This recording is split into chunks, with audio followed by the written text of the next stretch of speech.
Today we're going over the assembly of the new multi-rotor Mania Reaper 195, or if you've bought the 6-inch arm version, it's the 220.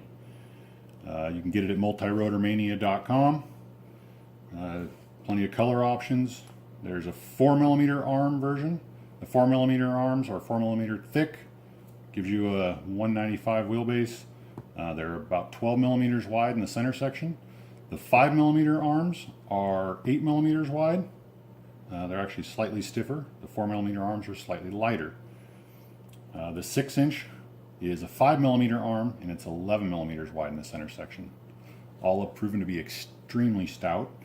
The main reason today, it's a very simple build, but some people have had a question on whether or not to use these center 4 mounting holes.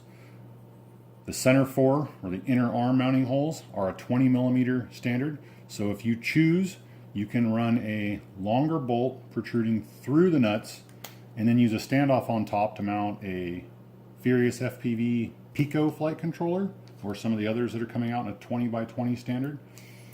So we have our 4 35 millimeter standoffs, bottom plate, 4 arms, all locking together, mid plate, top plate, 2 camera mounts. All you'll need is a 5.5 millimeter driver for the nuts and a 2 millimeter driver for your button head screws. This is the standard hardware package from MRM. It comes with the M3 in 8 12 millimeter lengths and 4 5 millimeter lengths for the top plate, and 4 M3 nylock nuts. Although today I'm doing a lightweight build, see how light we can get it. So I'm using titanium and aluminum hardware. All titanium bolts, 4 shorty titanium nuts. Use all my hardware from ProTech RC, which is from amainhobbies.com. Great titanium hardware, tons of sizes, cap head, button head, just about anything you could ever need. So, installation, very simple. Take your bottom plate, 1 arm, feed a 12 millimeter bolt through, mid plate goes on,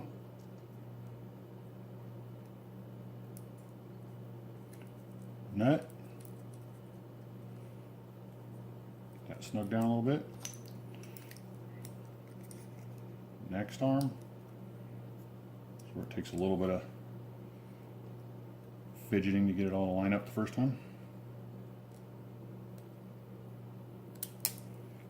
Bottom.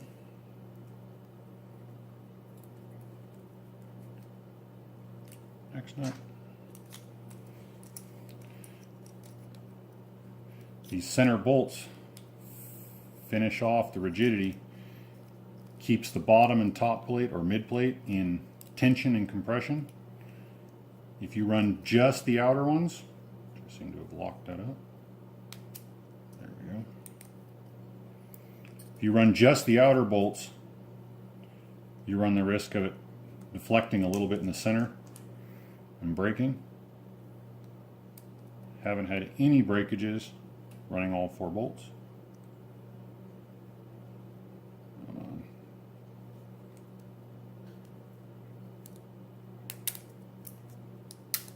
Go.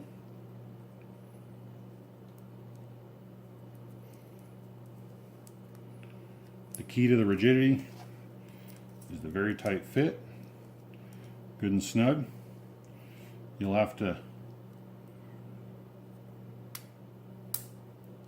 force that fourth bolt through just slightly, keeps everything locked in nice and tight.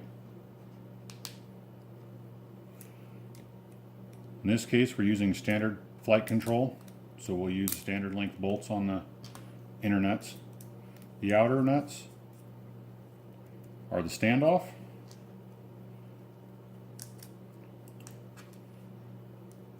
So we've snugged these all down and we're done.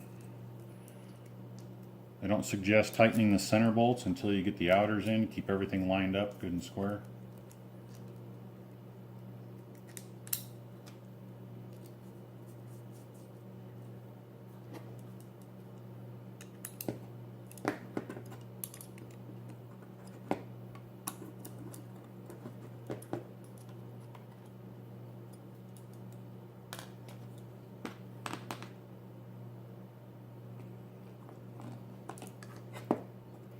You can see here, it's a through hole in the arm for your flight control mounting.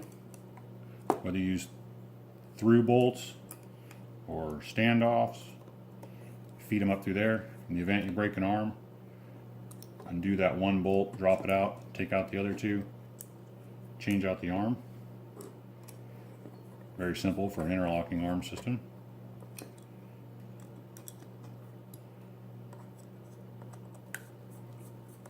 Using titanium over the standard steel hardware on this 5mm armed build, I think netted like 3.8 grams of weight savings. So nothing monumental, that's for sure. This time we're going to install our 3D printed options. This is the vertical antenna and VTX mount. Simple slide over the standoffs on both of them. The antenna mount works awesome.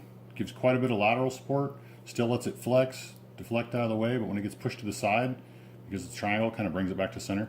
This one's been flown for, geez, probably 50 or 60 packs, several crashes, concrete wall at the indoor in Sacramento, and we have a few little scuffs on the antenna.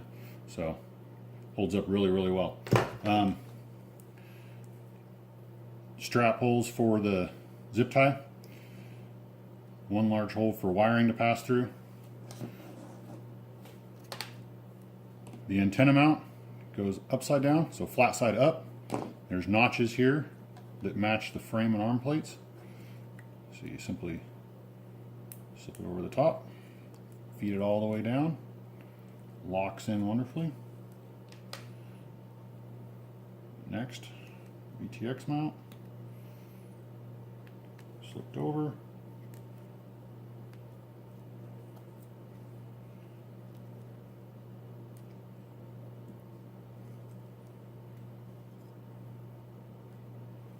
Fed all the way down. Now we're lined up. And we can mount the top plate. Usually start one small screw.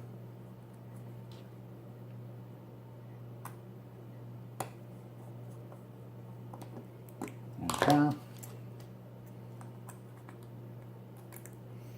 Put the camera plates in. Of course, you have a camera mounted in the plates, makes it a little bit quicker. All locked in.